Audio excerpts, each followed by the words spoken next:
Veamos, estamos en charlas con el Marto y estamos con Cindy Patricia Herrera Estrada, productora de medios audiovisuales que estudió en la Universidad de Bellas Artes de Bolívar y es profesional en lingüística y literatura. Ha sido maestra a su corta edad, se ha enfrentado al tablero y a la página en blanco. de Olaya Herrera, sector central. Así es. Pueblo, pueblo. Barrio, barrio. Barrio, barrio. Cindy, buenas tardes. Buenas tardes, Marto. Gracias por tu invitación. Bueno, estamos en estas charlas con el Marto y me place mucho estar con alguien del patio, en el patio del Claustro de la Merced, que además es una referente directo de las nuevas generaciones que vienen. Ay, muchas gracias por eso, qué generoso. Cindy escribió El Manifiesto del Espejo, que es una serie de relatos cotidianos de la ciudad desde tu visión. ¿Cómo te ha ido con el Manifiesto del Espejo? Bueno, el Manifiesto del Espejo es como cualquier otro libro, digamos, de literatura que tiene su propio camino. Inclusive podríamos pensarlo, si quisiéramos pensarlo, ponernos un poquito filosóficos, ¿no? Como de Luz y Guattari cuando hablan de la idea de lo rizomático, ¿no? Que tiene como sus propios andares, sus propias estructuras, distintos caminos, y echa sus propias raíces también. Y eso es, creo que lo que uno aspira al final, cualquier escritor o escritora, es al final que la obra ande sola, camine sola, cree sus propios vínculos también, sea también inclusive hasta apedreada, ¿por qué no? O calcinada, y a mí me parece eso interesante porque eso implica también una lectura rigurosa y agradezco mucho todo eso. Entonces, con el manifiesto ha sido también de manera recíproca como de lo que ha venido para mí como en este trasegar de decidir entrar al mundo literario desde la creación, no solamente desde la investigación literaria o académica,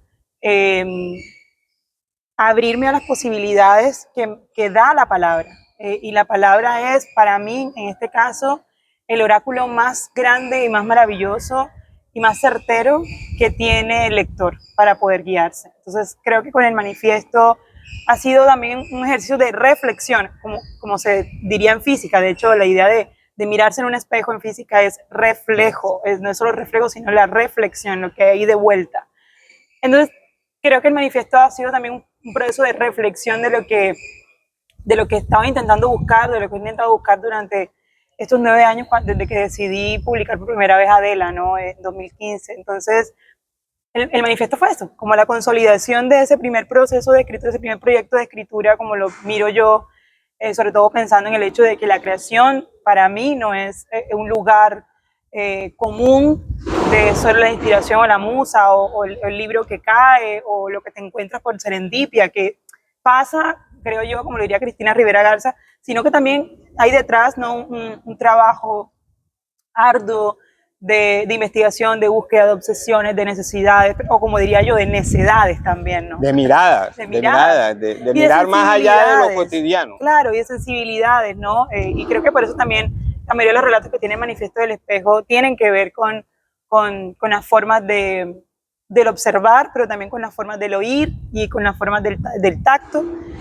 Y eso implica tener básicamente todo el cuerpo dispuesto a leer de todo y de muchas formas, no solamente de manera lineal, ¿no? Sí. Manifiesto del Espejo estuvo para prima, por decir algo. Sí. Me llama la atención y quisiera ver cómo ha sido ese manifiesto del entorno en el barrio, familiar y social, porque ya pasa a ser, como digo en un principio, un referente para las nuevas generaciones, para la vecina que está enfrente, para la hija de la vecina, para la que quiere ser modelo, para la que quiere ser esto, pero ahí está Cindy, ¿ves? Estudió, y tú.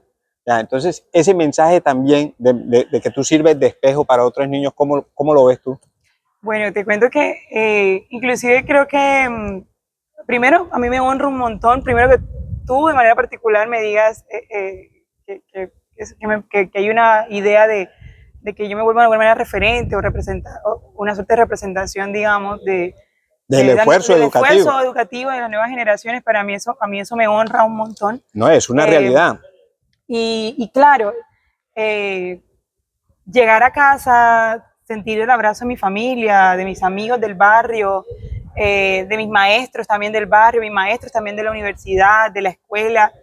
Cuando digo abrazo es real, o sea, literalmente es que te paran en la calle y me abrazan con mucho cariño, con mucho amor, con mucho afecto, pero no solamente por la publicación del libro, sino por todo lo que hay detrás, que es el esfuerzo mismo y el esfuerzo mismo, digamos, del proyecto que quería consolidar o que vengo consolidando, que quiero consolidar en algún momento de mi vida con la literatura, ¿no? Entonces, yo lo que siento es un profundo agradecimiento, a veces siento no merecerlo, pero me da también mucho de miedo, mucho miedo, mucho temor, mucho terror, pánico. Es una responsabilidad porque ser referente implica muchas cosas claro. y te cohíbe de muchas cosas también, pero es muy sano y es muy bueno porque tú eres consciente de ello. Y aparte de eso, te vas formando profesionalmente y sigues estudiando, sigues escudriñando, sigues leyendo. ¿Qué estás haciendo ahora? Bueno, fíjate, pensando justamente en cómo los vínculos para mí, de manera particular, no solo en mi barrio, como ese lugar que yo he habitado toda mi vida y que sigo habitando y que para mí es fundamental para mi proyecto creativo, pero también para mi lugar de enunciación como una mujer cartagenera, popular, barrial, negra, inclusive más allá de mis discursos, del posicionamiento que yo hago, a nivel de activismo, a nivel creativo, a nivel literario, me resulta fundamental generar esos vínculos porque eso se mezcla con el trabajo creativo, sin que por supuesto termine siendo panfletario el trabajo creativo. Para mí el trabajo creativo tiene su propio lenguaje, sus propias técnicas y por supuesto es autónomo, ¿no? En muchos sentidos y también hace lo que le da la gana, ¿no? Y eso a mí me gusta porque también yo me dejo permear por las mismas palabras y por los mismos lenguajes que encuentro para poder tejerlos al final. Y claro, eso qué implica para poder pensar, por ejemplo, la pregunta que me hace sobre qué estoy intentando pensar hoy a nivel creativo. Justamente porque la historia que estoy intentando contar hoy, que es el proyecto de novela en que estoy trabajando, se ancla justamente no solo en lo barrial y en lo histórico, sino también en todos los discursos que pululaban en ese momento histórico, por ejemplo, para el caso de los relatos ficcionalizados, o el relato ficcionalizado que estoy intentando hacer de las memorias de mi abuela, que es fundamental para poder inclusive, Adela, sí, para poder recrear esa Cartagena, ¿no? Ese es un punto que me llama a hacerte una reflexión, y es la siguiente. La mayoría de grandes escritores y escritoras están bajo la sombra de sus abuelos. Saramago, García Márquez, Gabriela Mistral,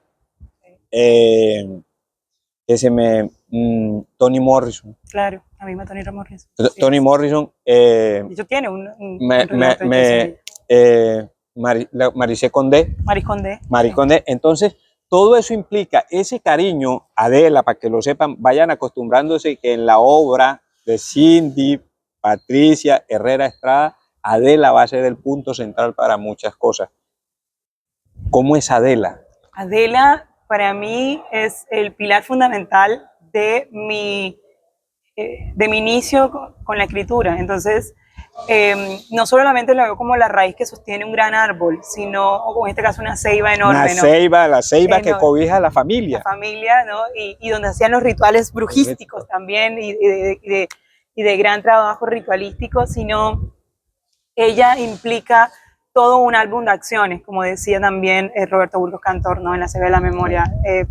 Ese álbum de acciones donde se guardan, para mí, lo más importante de las memorias familiares, como un registro de archivo familiar, pero también como un registro de archivo vivo de esta Cartagena de Colombia. Y creo que lo que implica Adela, no solamente Adela el personaje y lo que yo quiero crear con la ficcionalización de su vida, es también casi mi razón última de escribir. Creo que su presencia para mí es importante, no solo para guardarla en la escritura y en mi proceso como académica, sino también mi proceso filial. Es como un ancla a mi vida. ¿Y qué te dice ella cuando le leen o cuando lee que tú la has transportado al mundo de la ficción, al mundo de la literatura? Ella se le aguan mucho los ojos, Marto. Se le aguan mucho los ojos o se ríe. Se ríe, se saca siempre mucha sonrisa por nervio, por temor, porque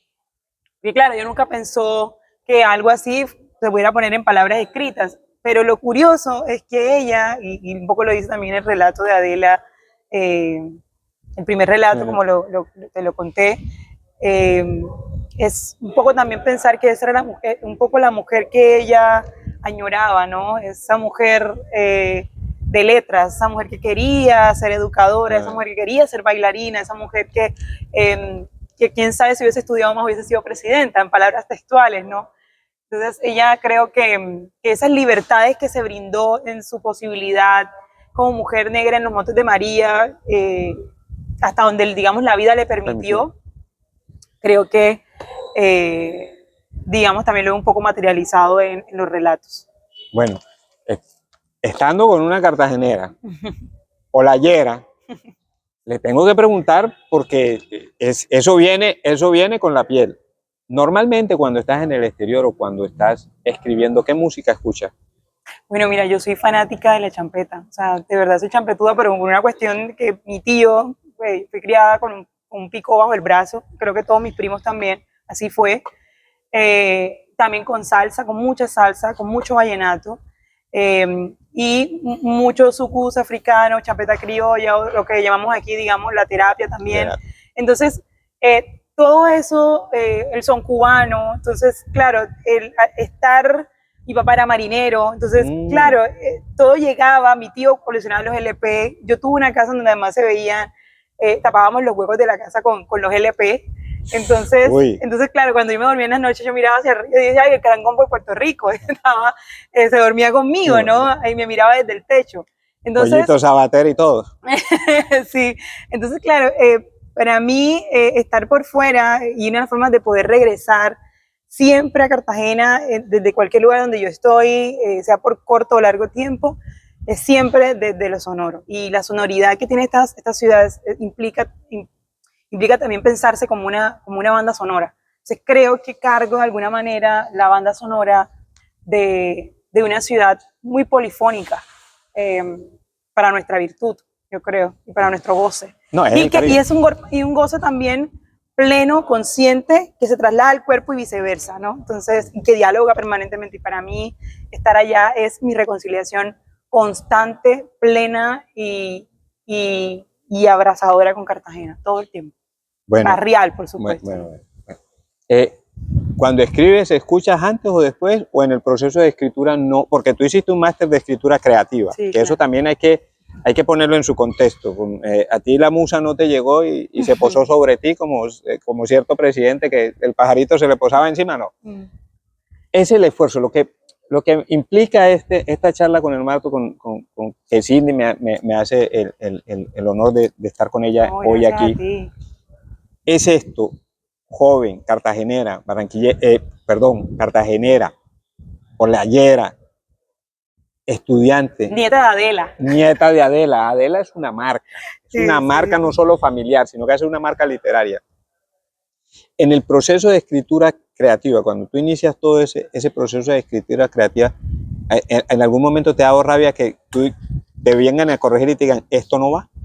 Fíjate que no, al contrario. O sea, por supuesto hay cosas que uno dialoga con los editores y se pone de acuerdo con ellos. Y uno también, obviamente los editores le dicen, mira, esta idea yo quiero conservarla o esta palabra quiero conservarla, pero para mí significa esto y uno se lo justifica. Que al final el editor o la editora está... Es como la inteligencia artificial, tienes que darle todo. Sí, claro, pues para los que la usan, por supuesto. Entonces... para mí ese diálogo con el editor o con la editora, con los editores, es fundamental si al final quieres lograr que salga un buen producto, ¿no? Como cualquier otro producto cultural. Eso es también un libro. Sin embargo, soy, digamos, en sentido muy receptora atiendo mucho, me gusta mucho escuchar, sobre todo de personas con las que estoy no solo, digamos, en paridad aprendiendo, sino también recibiendo y compartiendo. Entonces creo que para mí es fundamental que cuando venga un editor o una editora haya siempre esa complicidad y ese trabajo mancomunado, ¿no? Digamos que también el proceso de editor, desgraciadamente hoy ha quedado un poco más relegado y ha ido desapareciendo, pero para mí sigue siendo un elemento fundamental, una persona fundamental en cualquier proceso creativo. En eso de crear, cuando estás reunido con tus amigos en el barrio, cuando vas a la tienda y escuchas, porque cuando uno va a comprar el kilo de arroz, la cebolla, la manteca, todo, siempre están contando algo en la tienda. Claro. Tú pones oído a eso que cuentan para después anotar, uy, este personaje, esto me... Pero es una cosa que yo tengo desde niña casi intuitivamente por mi relacionamiento con el espacio, que también es otra forma de lienzo o de papel, ¿no? De donde uno toma palabras y toma oraciones y toma registros sintácticos y en este caso también que están más allá inclusive de las palabras, sabemos perfectamente que de las palabras escritas, ¿no? Eh, y para mí no solamente es fundamental para poderlo plasmar en lo que escribo, sino que es fundamental para poder entender la estética misma del proyecto creativo que quiero hacer. Entonces, no existe un solo texto en el que esté construyendo, digamos, un personaje, independientemente de cómo lo quiera construir, en esa libertad creativa de ponerlo en el lugar, en la posición que sea. Da igual si es un personaje muy culto o un personaje que intenta hacerlo o un personaje que no lo es desde la idea canónica del oculto, sino que ese personaje trascienda en su posibilidad de decir lo que quiere decir y de cómo lo va a decir y qué impacto tiene al decirlo y que sea convincente cuando lo dice. Yo creo que Hemingway tenía mucha razón cuando decía que un diálogo puede rescatar un gran texto o tirarlo a la basura definitivamente, ¿no? Y de hecho por eso también decía que la idea del editor también es fundamental, porque el editor es también tu lector fundamental, crítico. Entonces, por eso Hisham Attar, también el escritor británico, el de los amigos. Claro, él decía, tu editor tiene que ser tu mejor amigo. O sea, de verdad se va a convertir en casi tu madre, ¿no? Porque te va a ayudar a ver esas cosas que ya tú, como lector asiduo de tu propio texto, te empalagas y no terminas viendo. Creo para mí que la sonoridad debe permear no solo la literatura, y no solamente, y eso está clarísimo que la permea desde todos los puntos, sino que tiene que permear nuestra vida, porque es la única forma en la que vamos a estar realmente capacitados para entenderla. Cuando me refiero a registro sonoro, no solamente refiero a las palabras, a las voces, sino a los sonidos mismos que nos propone la naturaleza, la vida, desde lo análogo, desde lo más material posible. Bueno, vamos a hablar con la maestra. ¿Cómo fue ese ejercicio de ser maestra, de una maestra joven que se enfrenta a muchachos o a muchachas que en cierto modo son rebeldes por muchas causas? ¿Cómo fue esa experiencia? Bueno, para mí ser docente, yo nunca me lo pensé, Marto, de verdad te lo digo. Cuando estaba en la escuela siempre tuve mucha admiración, siempre y mucho respeto a la docencia. Y por eso de alguna manera decía, yo no puedo evitar ese lugar, ese espacio, ¿no? Porque me daba pavor.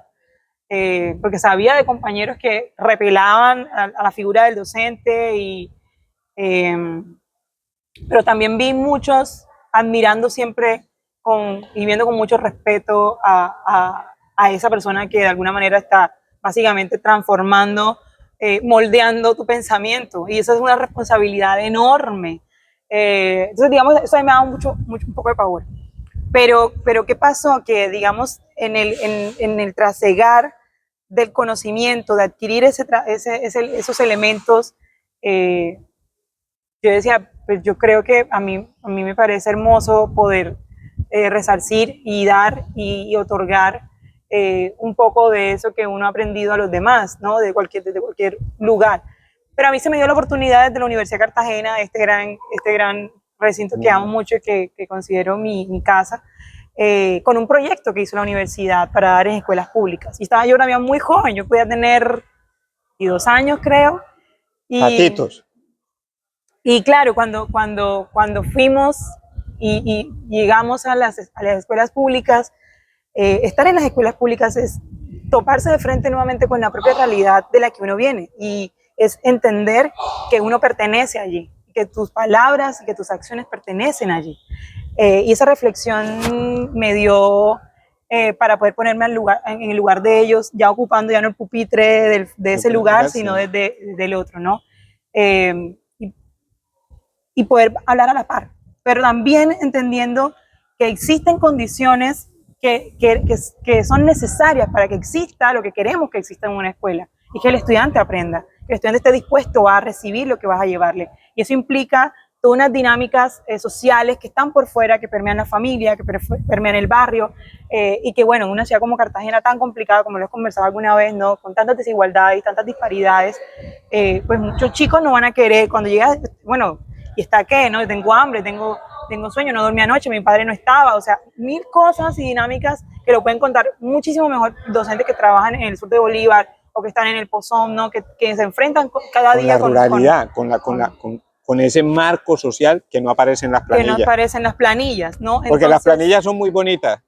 Y poner notas es muy fácil. Las planillas son... Aguanta todo. No, las planillas es como estar en la playa dándole gusto al ojo. Parece que no me vayan a quemar por eso que acabo de decir. Claro. Bueno, una cosa que yo siempre te quiero preguntar. Ahorita vienen unas preguntas chéveres. Aquí esto es una cosa relajada, estamos en el patio. Sí. ¿Tu biblioteca es ordenada o desordenada? Bueno, imagínate que yo antes de irme pues para Chile tuve que desordenar mi biblioteca por completo y la tenía muy ordenada, inclusive la tenía ordenada por... escritores, por zonas, realmente por escritores. Entonces trataba de compilarlos por escritores y ahorita cuando me mudé todo mandé para la casa de mis padres, entonces la biblioteca está hecha un desorden completo, todavía hay muchas cosas en cajas guardadas todavía. Están libros apilados en columnas, otras de manera vertical.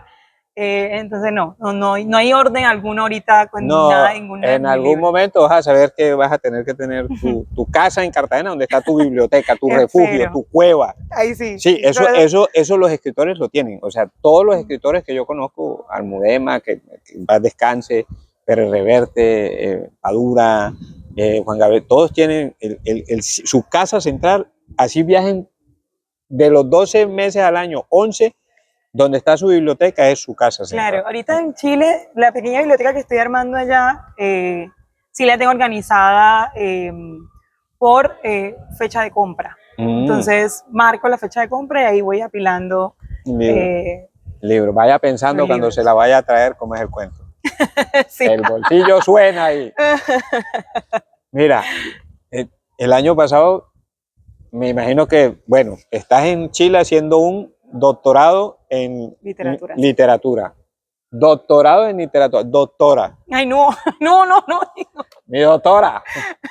Bueno, entonces, ¿qué fue lo que más te gustó de lo que leíste el año pasado? Bueno, fíjate, leí muy buenos libros el año pasado, obviamente además de los libros, digamos, obligatorios del doctorado, pero también libros que siempre se cuelan de manera particular, que son mis lecturas personales, pero entre toda esa amalgama enorme, que todos fueron increíbles, hubo dos que me marcaron un montón. Uno, pues yo no había leído esa novela, que además es una novela insigne de Clarice Lispector, que fue de las últimas que publicó, la última que publicó, que fue La Hora de la Estrella. Sí. Es increíble, me parece un librazo, una capacidad que tiene para concebir esta idea de la ciudad moderna en Brasil, pero al mismo tiempo, como ese imaginario de ciudad moderna, digamos, distancia o relega, obviamente, y fragmenta los cuerpos, ¿no? Y los desecha, en este caso, los vuelve basura. Y creo que es fundamental volver siempre a Clarice, porque creo que es una gran escritora, no solo latinoamericana, sino universal, y porque todavía tiene mucho de su obra, tiene mucho por decirnos, porque no ha sido tan estudiada como debería, ¿no? Con tanta amplitud y con tanta profundidad. Y un libro, ahora no, se llama Herbarium, es un libro precioso, casi medio testimonial. ¿De la poeta uruguaya? No, es un filósofo, ahora se me acabó un poco de su nombre, pero ese texto de manera particular tiene un registro muy bello fotográfico, pero al mismo tiempo testimonial, que logra mezclar estéticamente ambos registros y formatos, y creo que hace lo las dos logra. lecturas, Claro. textual y visual. Chernobyl Herbarium se llama, Sí. y claro, Chernobyl Herbarium vuelve un poco a digamos, a lo que implicó Chernobyl, como todos lo conocemos, ¿no? Bueno, que habrán leído el libro de Esteban Andrichevich, sí. Voces de Chernobyl, pero este texto de manera particular tiene más un trasfondo biológico, y intento pensarlo también desde las plantas, y me parece de una delicadeza, al mismo tiempo de una furia tremenda con las palabras, en lo que implica también, pues, pensar el mundo que convive con otros, que está con otros y que es nosotros también, ¿no? Tú has sido una de las escritoras de la nueva generación cartagenera que en las últimas ediciones ha estado ligada al Live Festival. ¿Qué ha significado el Live Festival para ti, que cumple este año 20 años? Bueno, el Hey, creo que ha sido interesante estar, digamos, en esta plataforma. Me parece una linda vitrina, digamos, para conversar, para hacer acuerdos, alianzas interesantes, pero sobre todo para seguir hablando acerca, no solamente construyendo, ¿no? A través de la literatura, de las artes. De la ciencia. Sí, así es. Y claro, creo que en estos últimos años, creo que el Hey se ha abierto mucho más y ha, digamos, intentado fracturar de pronto esas fronteras que han venido existiendo desde siempre en una ciudad que aísla también, ¿no? a sus ciudadanos. Entonces, creo que tejer esos puentes, esa intención de generar más cercanías con la comunidad y poner a dialogar también a Cartagena desde sus posibilidades y desde la amplitud enorme de voces que tiene, creo que ha sido lo más interesante para mí en estos últimos años con el Hey Festival. Sí. Bueno. Un libro que siempre va en el avión. Uy, Dios, bueno, yo siempre, pero ahorita, me traje en el avión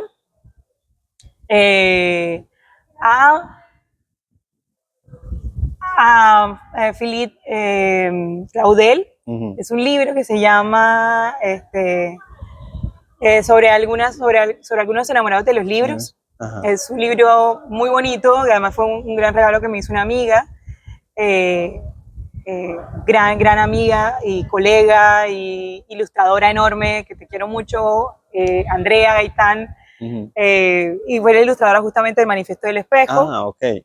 Ella me hizo ese regalo, y ese libro es súper interesante porque son pequeños relatos de amantes de los libros. De amantes de los libros. Te cuentan cómo los dejamos, no los dejamos, cómo los marcamos, pero sobre todo cómo los abandonamos y también cómo nos volvemos obsesivos con ellos, pero al mismo tiempo cómo esa frustración de querer sido escritor y no pasó, ¿no? Entonces, esa idea alrededor también de la historización que contiene el libro. El libro me pareció que preciosa. Nunca va a acabar. Hay algo que yo tengo, hay un personaje que yo hay personajes que yo no voy a conocer por obvias razones. Cosimo de Medici y el señor Gutenberg. El señor Gutenberg nos tiene aquí sentados hablando. El señor Gutenberg Gutenberg? Sí, bueno. Es que el man fue el que se inventó la cosita para hacer haz el libro a la hoja. Fue el que se inventó la rapidez. Entonces, ¿qué más hay para este 2025, para lo que sigue? ¿Hasta cuándo nos acompañas aquí? Bueno, ahorita vamos a estar presentando pues el Desentierro, que es el libro que se va a lanzar durante el IGEI. Es un libro que a la par con el Manifiesto del Espejo también venía creándose, pero tenía unas obsesiones particulares que tenían que ver no solamente con la muerte o lo mortuorio, sino con el sedimento, con el olvido, la capacidad también de desenterrar lo que ya se había pues, dado olvidado. Y bueno, esa sensación del exhumar las voces, los sentimientos, pero al mismo tiempo también el impedimento por dejar ir y lo que queda en el limbo, me parece importante y me parece interesante. Creo que además, yo repito nuevamente, es una obsesión que tengo ya hace muchos años con no solamente cómo se ve la muerte en distintas culturas del mundo, sino también cómo a nivel popular y tradicional aquí en Cartagena comenzamos a concebir nuestros diálogos permanentes, ¿no? Con eso que aún no se ha ido. Entonces me pareció interesante poder abordarlo desde ahí. Y también claro que la colonia y también deja un gran letargo, ¿no? Y unas grandes huellas para revisar nuevamente a nivel de lo que implicó la violencia, ¿no? Y en este caso la muerte. Bueno, Cindy, una canción que nunca dejas de escuchar. Ay, no puede ser. Bueno, fíjate que hay una canción que para mí es obsesiva, porque tengo una obsesión toda mi vida, de la Finadito. Justamente, esta de había una mujer que sus ojos eran de fuego y que sus lágrimas eran gotas de hielo. La amo. Ese es Olaya Central. La amo mucho. Un libro que quieras recomendar, que le digas a la gente, perdón, ¿qué días son tus presentaciones en el Live Festival? Bueno, va a haber una del 30, que para mí es fundamental esa del 30, porque justamente no la voy a presentar, digamos, yo voy a ser la moderadora del espacio y voy a ser con grandes maestros. Para mí, adoro profundamente y le tengo una gran admiración. Silvia Valero, Emiro Santos, García. Y justamente sobre otro gran maestro, ¿no? Que es Manuel Zapata Olivella, y esta gran obra inédita, además una edición crítica y genética que hacen estos dos grandes críticos literarios e investigadores sobre la maraca embrujada por Gibaná. Entonces creo que va a ser algo fuera de serie, sobre todo porque es una obra que había estado guardada en los archivos de Manuel Zapata, que nunca se había publicado y que además hoy tiene para la muestra de Colombia y del mundo un trabajo muy escaso, como lo dice Miro Santos, para la historia de la edición genética en Colombia, ¿no? Entonces creo que todo ese trabajo depositado allí con tantos años de esfuerzo, pero al mismo tiempo también con tanto amor y también con tanto ahínco, creo que es importante que sigamos revisando la obra de este gran escritor, pensador colombiano y latinoamericano, no solamente sobre los estudios afro-latinoamericanos y sobre las negritudes, sino también sobre cómo pensaba él, y esto ya es una visión de cómo lo plantea Silvia Valero, ¿no? Sobre lo nacional, él cómo estaba mirando en este caso esta visión de lo nacional y la medicina nacional. Es que él fue un adelantado de su época, además fue un andariego. Un transhumante, sí. Un andariego natural, o sea, así es. Me fascina de Manuel Zapata Olivella eso, que yo me identifico porque yo he sido un andariego también. Entonces, los andariegos tenemos otra visión de la vida. Otra visión. Se aprende mucho desde ahí. Sí, andar. Ustedes, y tú lo vas a tener, eso te va a servir mucho. Eso de ir a otro país, otras culturas, otros modelos de alimentación, por decir algo, otras formas de alimentarse. Para nosotros el arroz es fundamental y la sopa en otras partes. El cucayo, en otras partes eso no existe. En otras partes, a mí me tocó en la Argentina, me sirvieron el arroz frío sacado de la nevera. Oye, ven acá, socio, eso no. Bueno, me dijiste lo del libro recomendado. Sí, el libro recomendado. Bueno, yo creería más bien que para mí hay un libro que me parece fundamental y ojalá todo el mundo de verdad lo lea. Nuevamente vuelvo a Roberto Burgos, creo que me encanta, es un gran escritor cartagenero, colombiano. La selva de la memoria, o sea, es una novelaza. Hay cosas que uno dice, ¿cómo describe las casas estas de aquí de la calle Don Sancho? Creo que definitivamente Pedro Páramo es una gran novela. Sigue uno descubriendo demasiadas cosas en un libro tan pequeño. Sí. Y por ejemplo, Los estudiantes de verano, los de Stephanie Buitrago, es otro gran libro recomendadísimo. Pero definitivamente escritoras a las que vuelvo, ella, por supuesto, Gloria Anzaldúa, esta escritora chicana que creo que es fundamental también, Elena Garro, también mexicana, increíble. Y bueno, la Lispector sigue siendo también como esas escritoras para mí fundamentales. Creo que allí hay un trabajo enorme que es necesario que comenzamos a revisar. Y bueno, Toni Morrison, amo su trabajo. Y podría seguir, ¿no? Creo que también Edwin Danticat, creo que también, no sé... tú eres una biblioteca, aquí se nos va... No sé, hay muchas escritoras y escritores que es necesario, no solamente que volvamos a revisar, sino que exploremos con los Maris Condé, Marie Kondo. que hablamos Los con idiomas todas. míos, incluidos el español, son fatales. No te Los preocupes, idiomas que yo tampoco. extranjeros, No los te idiomas preocupes. extranjeros, yo soy un amante de Hemingway, de Claro, Stefan Zweig, claro, de maravilloso. Sandor Maray, de García Sandro Maray, Márquez. sí, Carlos buenísimo. Fuentes Bueno, es bueno. buenísimo. Nélida Piñón, la brasilera, que tiene un libro de relatos preciosos. Y entonces todas esas maneras de narrar uno las tiene que ir nutriendo, ir cuidando. Por eso te pregunté sobre la biblioteca. Yo creo que es importante, bueno, yo eso lo dijo Borges, y lo han dicho muchos escritores, pero Borges de manera particular hizo mucho énfasis en eso, ¿no? Yo me precio más de los libros que he leído que de los que he escrito, y mira que con Borges tenemos tela para cortar, porque efectivamente fue un gran maestro y es un maestro que se estudia cuando se habla de narrativa, ¿no? Al igual que cuando se habla de Gabo, cuando se habla de Carlos Fuentes, cuando se habla de Piglia, ¿no? Entonces, son grandes maestros, Hemingway, por ejemplo, ¿no? Entonces, claro, uno entiende que cuando va a ellos, va es sencillamente abrir la mente, tomar el lapicero, el bolígrafo y anotar, ¿no? De cómo uno van a seguir siempre enseñándoles formas distintas de explorar las palabras. Ahora que hablas sobre anotar, me cae una última pregunta. ¿Siempre estás pendiente de anotar algo para que no se te olvide? Todo el tiempo. Yo tengo muchas agendas. Yo cargo siempre con agendas constantemente. Todo lo vivo anotando. No solamente porque se me olvida, porque verdad tengo una memoria pésima, sino porque yo me crié sin libros en casa. No había posibilidades para comprar libros, y eso es algo, un denominador, desgraciadamente, digamos, en Colombia también, ¿no? Por la misma red, que es una red que no está, que está medio rota, de biblioteca que está medio rota. Cuando no se hace la inversión de vida justamente en las bibliotecas, no se piensa en las bibliotecas como un espacio para que los niños estén, ni las escuelas tampoco para que los niños realmente amen los libros, sino para que los detesten. Entonces, claro, son muchas condiciones, tanto para los maestros como para las aulas, y para ellos también, que hace que de alguna manera no sintamos ese vínculo con lo literario, con los libros, con la materialidad del libro. Y claro, yo me crié sin libros, y mi primer libro lo compré ya siendo muy mayor, ya cuando estuve trabajando.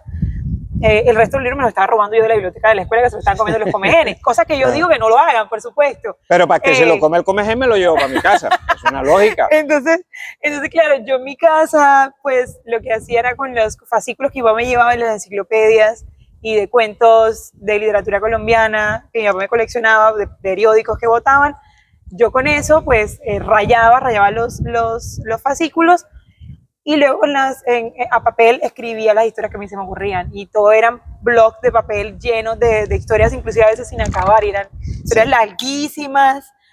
Entonces, claro, yo me crié fue escribiendo a mano y a pulso, y rayando y anotando y subrayando todo lo que hacía. Ya luego pues, el computador vino muy posterior, y estamos hablando ya también, inclusive casi terminando mi carrera universitaria. Bueno, ¿no te critican mucho ahora porque tienes muchos libros? ¿Para qué compras tantos libros?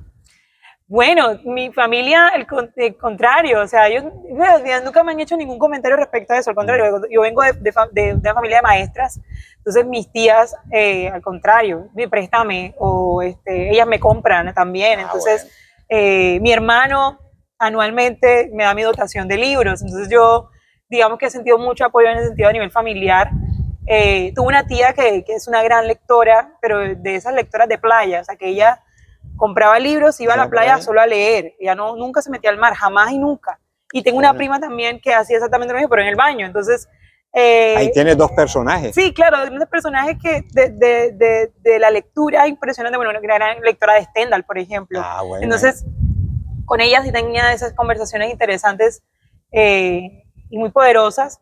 Y de hecho, el primer libro que yo que leí, digamos, en bachillerato, que recuerdo con de literatura latinoamericana con mucho cariño, fue El túnel de Ernesto Sábato. Y era justamente de una tía que tenían guardado arriba en un buffet, una caja, y ahí salió el libro, y yo agarré el libro. Buscó a la lectora. Bueno, Cindy, esto nos podemos hablar contigo, escuchar tu risa, tu narrativa es preciosa, eres una mujer del Caribe, ya estamos a pocos días del Live Festival.